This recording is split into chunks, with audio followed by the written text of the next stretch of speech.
In business tonight, Barbados is ranked highly in the world for the quality of its telecommunications infrastructure, but it's not among the top 10. Minister in the Prime Minister's office, Senator Darcy Boyce, intends to change this. Senator Boyce says he's already made this known to the major service providers on the island.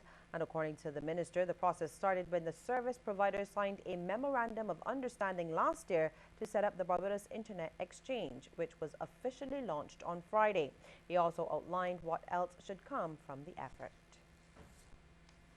What I expect to see happening as we move forward in this industry, quite apart from the increased speed at which we get responses over the internet, and I dare say I also suggest very strongly to the carriers that the reduction in cost that they are expected to see will be transferred, at least in part, in the pricing that they make to the customers. So if they reduce their costs, we will want them to pass a little piece of that to us in our bills. I think that's only reasonable for us to ask for. And Flow's Chief Financial Officer Patrick Hinkson says he expects major developments for Barbados as a result of this initiative.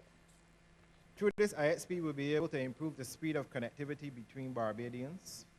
We are also confident that the provision of better connectivity would almost certainly have immediate and tangible social economic benefits, such as new e-business opportunities, easier access to educational material, and improved network capacity and internet security.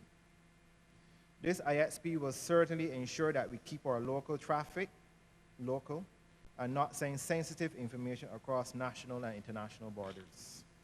And Digicel's Nadia Aline expressed similar sentiments, noting that the exchange is a major step to make Barbados more competitive and to encourage innovation. Ultimately, the launch of the IXP will stimulate locally grown and driven internet-based innovation, including the emergence of a local crop of entrepreneurs to build applications, launch new services that target local internet users, thereby stimulating enterprise and e-learning. The launch of today's historic IXP is not only for the government and for the internet service providers, but also for the people of Barbados. Well, government's International Business Division has taken a giant step to becoming more efficient. That's according to International Business Minister Donville Innes. He was speaking at the launch of the division's new website, where prospective partners can get information on the sector's products, legislation, and regulatory functions. Let us not fool ourselves. In 2016, it is frightfully embarrassing to go to some government departments and see long lines of people waiting to be serviced and to be served. It is not what should be happening today. And I think sometimes there's this reluctance and this fear of using the latest tools available and this kind of media available to help us to become more efficient.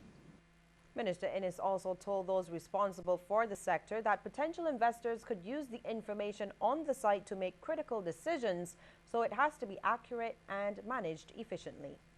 The website is only useful if a couple of things go along with it.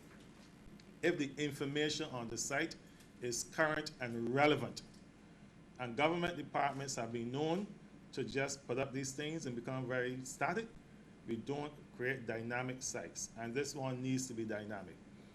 We are working in a very dynamic industry, so I expect that part of the task of the public officers mandated to manage the process is to get information up there on a timely basis. The world is not waiting on us. Here's a look now at how stocks traded on selected exchanges across our region.